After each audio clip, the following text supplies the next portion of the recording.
नमस्कार, मैं हूं जीके सिंह। एक बार फिर से आप सबों का बहुत बहुत स्वागत करता हूं प्रेरणा कोचिंग सेंटर के इस एजुकेशनल चैनल पे। बच्चों, आज हम आपके लिए लेकर आए हैं आपके क्रैश कोर्स का वीडियो पार्ट नंबर 6।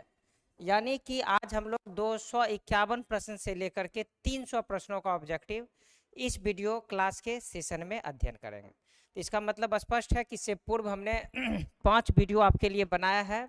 अगर आप उसको अच्छी तरह से देख लेते हैं तो निश्चित रूप से 2026 में जो आप एग्ज़ाम दे रहे हैं बोर्ड का, उसमें सामाजिक विज्ञान में आपको कहीं ना कहीं काफ़ी अधिक मददगार सिद्ध होगी और निश्चित रूप से इसी ऑब्जेक्टिव में से आपके एग्ज़ाम में पूछे जाएंगे। तो चलिए हम लोग बिना समय व्यतीत करते हुए स्टार्ट करते हैं। आज का जो हमारा पहला क्वेश्चन है उस पर हम लोग चलते हैं। हमारा पहला सवाल है बच्चों की सेफ्टी लैंप का आविष्कार किसने किया है?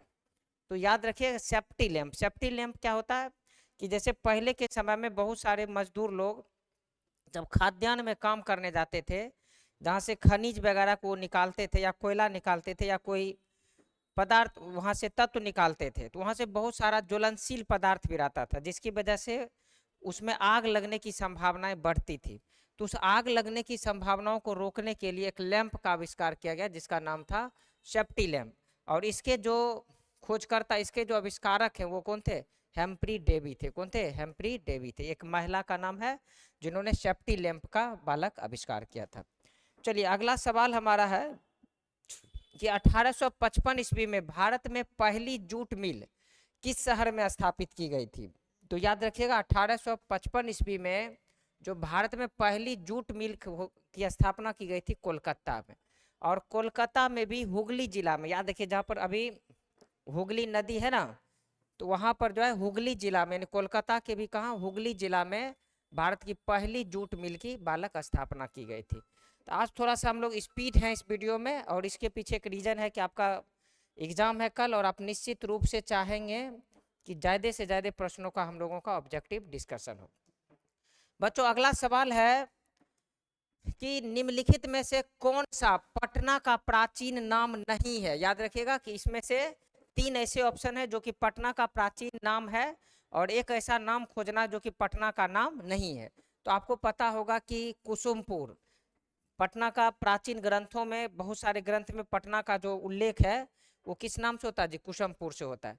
औरंगजेब के शासनकाल में जब मुगल वंश था भारत में तो उस समय पटना का नाम अजीमाबाद था। और पाटलिपुत्र तो आपको पता है कि गौतम बुद्ध के ही शासनकाल से पटना का नाम पाटलिपुत्र है।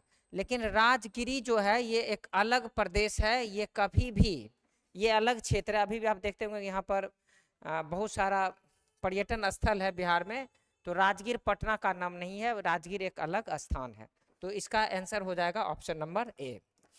चलिए अगला सवाल है कि निम्नलिखित में से संसार का सबसे बड़ा शहर कौन सा है? तो देखिए इसमें जितना भी शहर है सब बड़ा शहर है, लेकिन इन चारों ऑप्शन में से संसार का सबसे बड़ा शहर कौन है? तो कोलकाता से बड़ा लंदन है, लंदन से बड़ा पेरिस है, पेरिस से बड़ा न्यूयॉर्क है। तो इसका मतलब बी नंबर आंसर हो जाएगा। बी नंबर इस ऑप्शन के अनुसार सबसे बड़ा शहर है। वैसे आपको बता दें कि वर्तमान समय में चीन का एक शहर है जो दुनिया का सबसे बड़ा शहर है, लेकिन इस 4 ऑप्शन के अनुसार न्यूयॉर्क जो है वो दुनिया का सबसे बड़ा शहर है बच्चों। तो इस चीज़ को हमेशा हम लोगों को याद रखना है। चलिए अब आगे हम लोग बढ़ते हैं और प्रश्न नंबर 255। चलिए हम लोग प्रश्न नंबर 255 पे चलते हैं। सवाल है कि महात्मा गांधी ने किस पत्र का संपादन किया था? यानी इन 4 ऑप्शन में से महात्मा गांधी ने किसका संपादन किया था? तो याद रखिएगा महात्मा गांधी जी का संपादन है यंग इंडिया। याद रखिएगा महात्मा गांधी जी का संपादन क्या है जी? यंग इंडिया है। कहते हैं भारत में औरतों के लिए आरक्षण की व्यवस्था निम्नलिखित में से किस संस्था में की गई? तो देखिए लोकसभा में भी आरक्षण है, राज्यसभा में भी। अब इसमें क्या कहता है कि सबसे, अब यहाँ थोड़ा सा क्वेश्चन होना चाहिए कि सबसे अधिक आरक्षण की व्यवस्था कहाँ है? तो याद रखिएगा महिलाओं के लिए जो आरक्षण की व्यवस्था की गई बच्चों, वो पंचायती राज्य संस्थान में की गई है। बहुत सारे जो राज्य हैं वहाँ तो 50% तक जो है ना इसमें महिलाओं को आरक्षण दिया गया, जिसमें बिहार भी एक ऐसा प्रदेश है जहाँ महिलाओं को पंचायती राज्य चुनाव में 50% का बच्चों आरक्षण दिया गया है। तो याद रखिएगा पंचायती राज्य संस्थान में महिलाओं को क्या दिया गया है जी? आरक्षण दिया गया है। अगला सवाल है कि पंचायती राज अधिनियम भारतीय संविधान के किस अनुच्छेद में आता है? तो बच्चों ये आता है अनुच्छेद 243, याद रखिएगा, ये आता है अनुच्छेद 243 के अंतर्गत आता है। अगला सवाल है कि ग्राम पंचायत का बजट कौन पास करता है?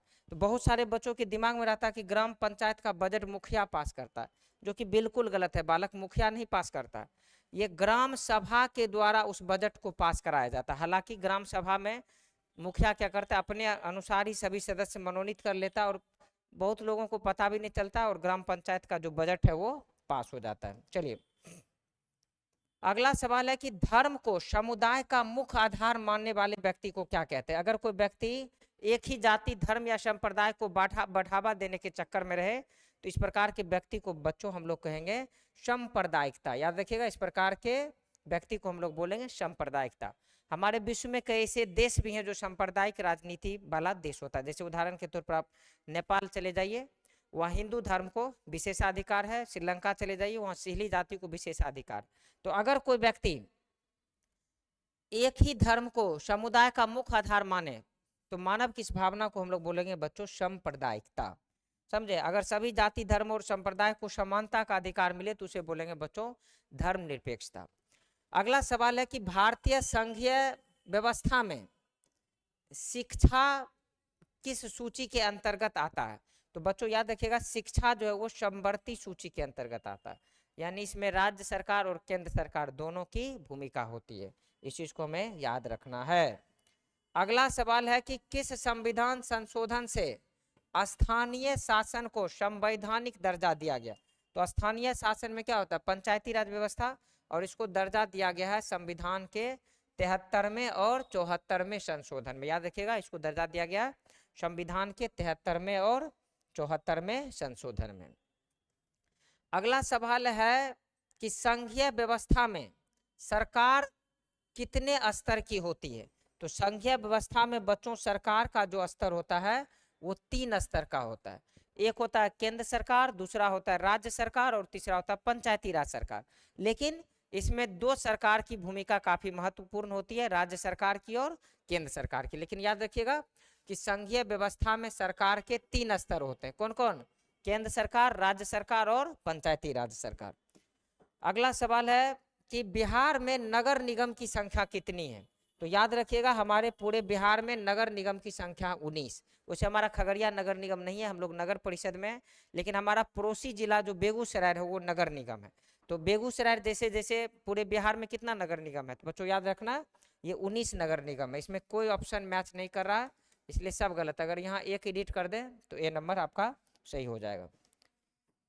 चलिए सवाल है कि भारत के सबसे पुराना राजनीतिक दल कौन सा? आपको पता है कि भारत का सबसे पुराना राजनीतिक दल कांग्रेस पार्टी है, जिसकी स्थापना 1985 ईस्वी में ही की गई थी। और इससे रिलेटेड तो क्वेश्चन कई बार पूछा गया है, तो इसको आप लोग अच्छे से याद रखिएगा, क्योंकि एग्जाम में ये सब सवाल पूछे जाते हैं। अगला सवाल है कि सूचना का अधिकार किस प्रकार का अधिकार है?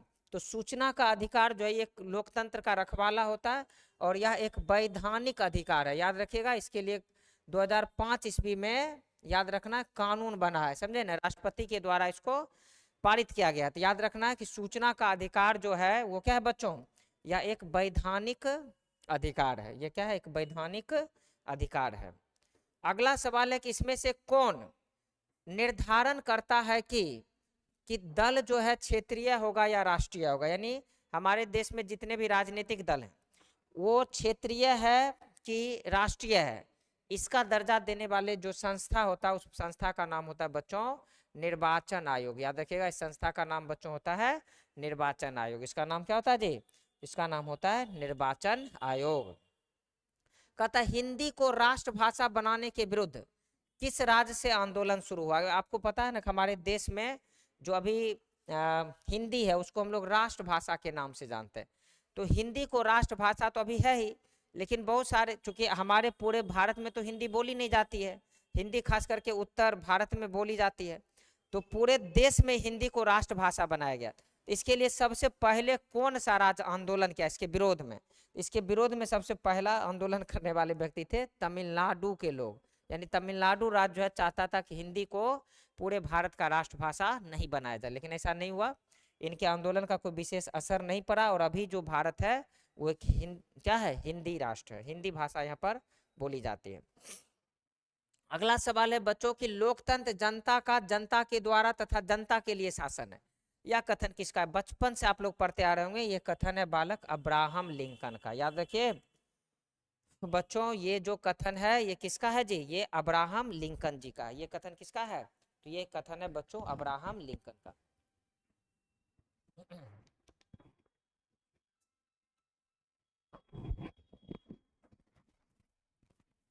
चलिए अगला सवाल हम लोग देख रहे हैं। आज लगातार 2-3 वीडियो हमने आपके लिए बनाया सोशल साइंस के लिए, तो थोड़ा सा जो है एनर्जी भी डाउन है और गला भी लग रहा है कि थोड़ा सा फंस रहा है। अगला सवाल है कि लोकतंत्र का प्राण किसको कहा जाता है? बच्चों क्लास में हम कई बार आपको बताए होंगे कि लोकतंत्र का प्राण हम लोग राजनीतिक दल को कहते हैं। किसको कहते हैं जी? राजनीतिक दल को कहते हैं। अगर राजनीतिक दल ना रहता तो लोकतंत्र की जो इतनी खूबसूरती है वह देखने को आपको नहीं मिलता और इतना विकास भी लोकतंत्र में नहीं हो पाता। अगला सवाल है कि बिहार में लिच्छवी गणतंत्र का विकास कहाँ से हुआ? तो ये हुआ है कहाँ से? वैशाली से। याद रखिएगा ये कहाँ से हुआ है? तो ये हुआ है बच्चों वैशाली से। कहता है लोकतंत्र को सर्वोत्तम शासन क्यों कहते हैं? लोकतंत्र को बच्चों हम लोग सर्वोत्तम शासन इसलिए कहते हैं क्योंकि यह जनतंत्र पर आधारित। याद रखिएगा लोकतंत्र किस पे आधारित होता है? तो लोकतंत्र जो है जनतंत्र पर आधारित होता है, यानी जनता के ही अनुसार लोकतंत्र में प्रतिनिधि चुने जाते हैं और वे अगले 5 वर्षों तक अपने लिए सरकार का चयन करते हैं और वह सरकार हम लोगों पर शासन करने का काम करती है। अगला सवाल है कि भारत को कब लोकतांत्रिक गणराज्य की स्थापना की गई? हम सबको पता है कि 26 जनवरी 1950 ईस्वी को हम लोगों के देश में संविधान को लागू किया गया। तब से लेकर आज तक हम लोग गणतंत्र दिवस मनाते आ रहे हैं, समझे ना। तो 2026 में 2025 में आपने 26 में गणतंत्र दिवस मनाए, तो कमेंट में बताइए कि वो कौन सा गणतंत्र दिवस था। तो इससे आप आराम से साल जोड़ सकते हैं और बताइए। कहते हैं भारत के में किस तरह का लोकतंत्र की व्यवस्था है?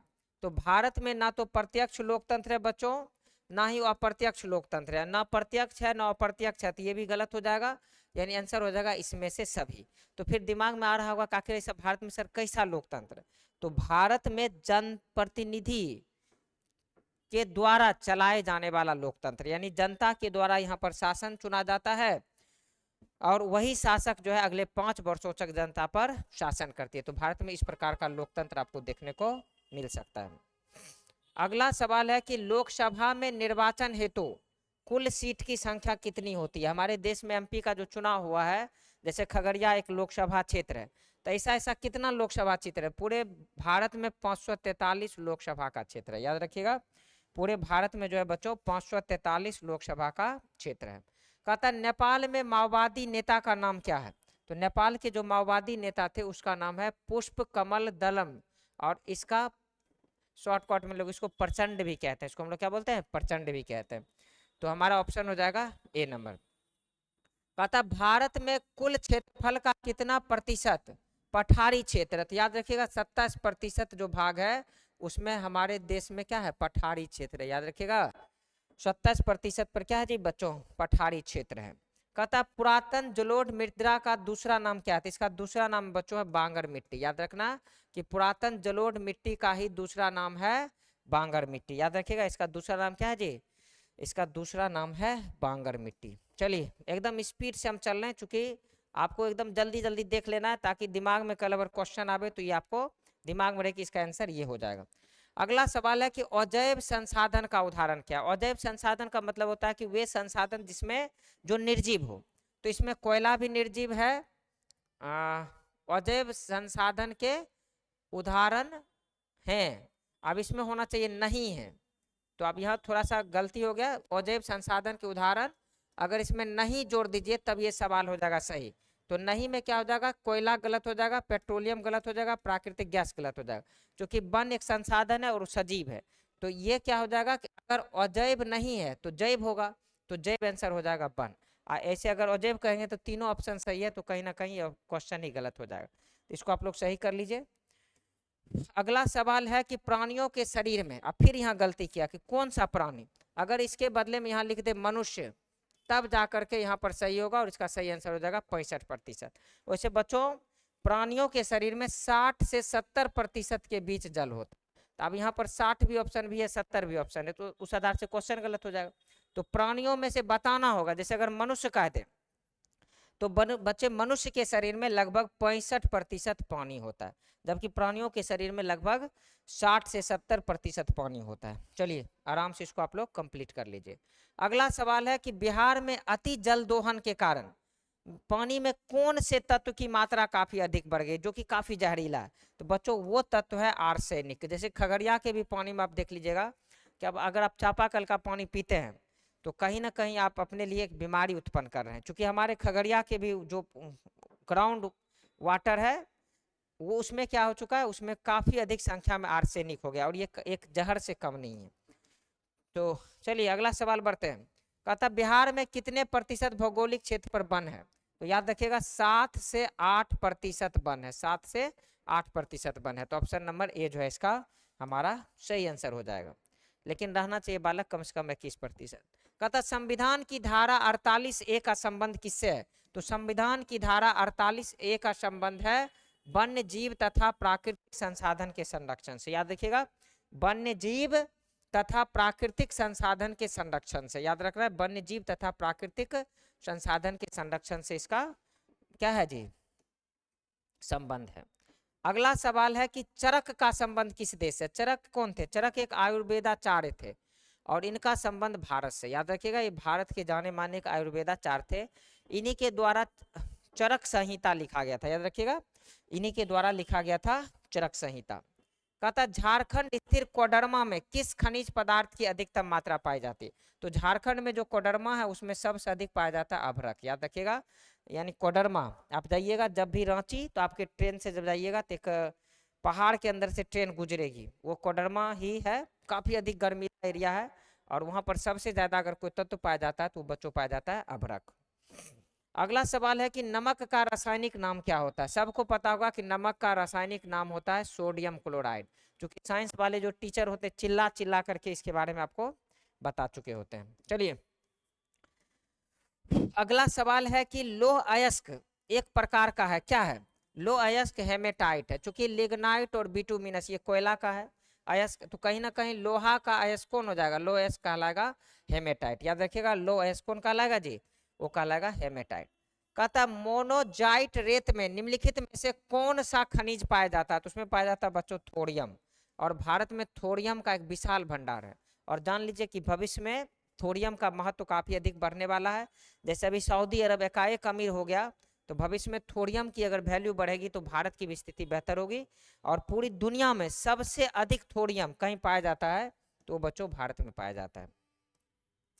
कहता भारत के किस स्थान पर पहला परमाणु केंद्र स्थापित किया गया था, ये था मुंबई, और मुंबई में कहा, तारापुर में। याद रखिएगा मुंबई में कहा, तो ये मुंबई में तारापुर में किया गया था, पालघर नामक स्थान में।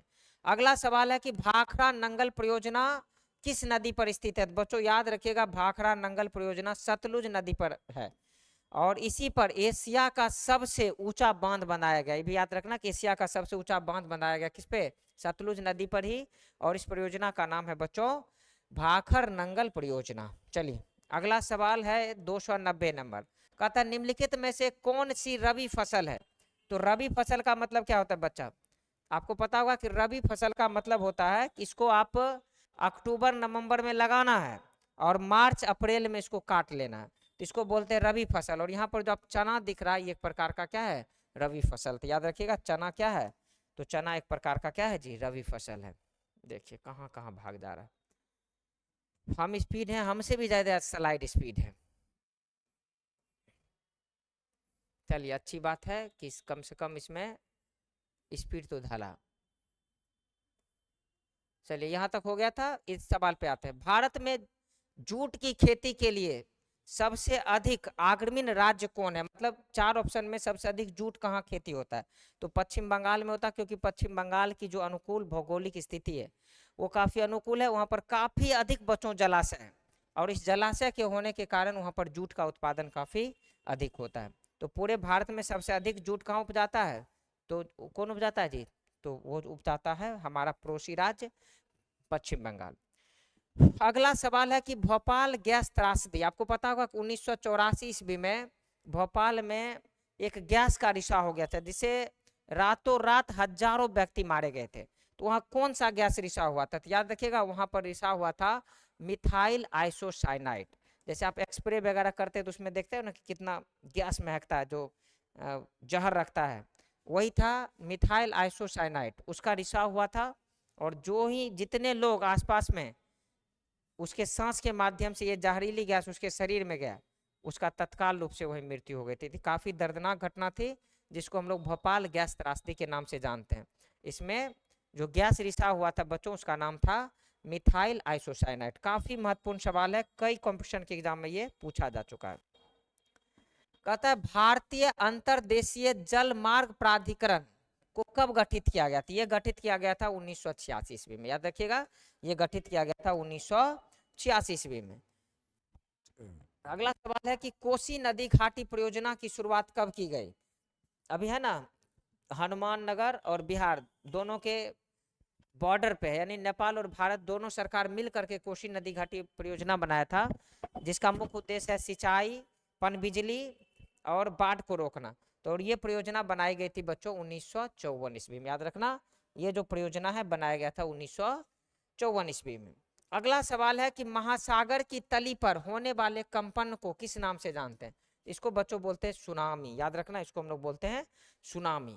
जैसे कि आप जानते हो कि समुद्र के तली में भूकंप आता है जिसके कारण समुद्र का जल जो है वो अपने वास्तविक स्थान से ऊपर उठ जाता है और यह उठा हुआ जल तीव्र गति से हमारे आसपास के एरिया में प्रवेश करता है और वहाँ भयंकर तबाही मचाती है। तो इस अप्रिय घटना का नाम होता है बच्चों सुनामी।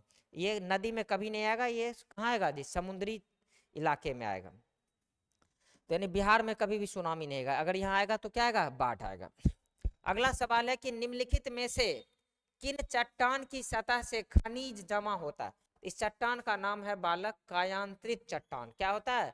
कायांतरित चट्टान। इसी चट्टान के सतह पर खनिज जमा हो जाता है, याद रखिएगा इस पे कौन सी खनिज जमा हो जाता है। सौर ऊर्जा का निम्नलिखित में से कौन सा साधन है? तो सौर ऊर्जा ना तो मानवीय है, ना अजैव है, ना पुनः पूर्ति योग्य है। इसका सही आंसर हो जाएगा चक्रीय, मतलब इसको हम लोग जितना बार यूज कर लें रिसाइकलिंग हो जाता है, समझे। अगला सवाल है कि भारत मुख्यतः किस ऊर्जा स्रोत पर निर्भर है? तो सबसे ज्यादा भारत में ऊर्जा के लिए उपयोग किया जाता है कोयला और दूसरे नंबर पर यूज किया जाता है पेट्रोलियम। दूसरे नंबर पर यूज किया जाता है पेट्रोलियम। तो सबसे अधिक क्या हो जाएगा जी? कोयला हो जाएगा। सिंगरौली कोयला क्षेत्र किस राज्य में आता है? तो ये उत्तर प्रदेश और मध्य प्रदेश के सीमा में, लेकिन इसका ओरिजिनल आंसर हो जाएगा मध्य प्रदेश। आंसर हो जाएगा बालक मध्य प्रदेश।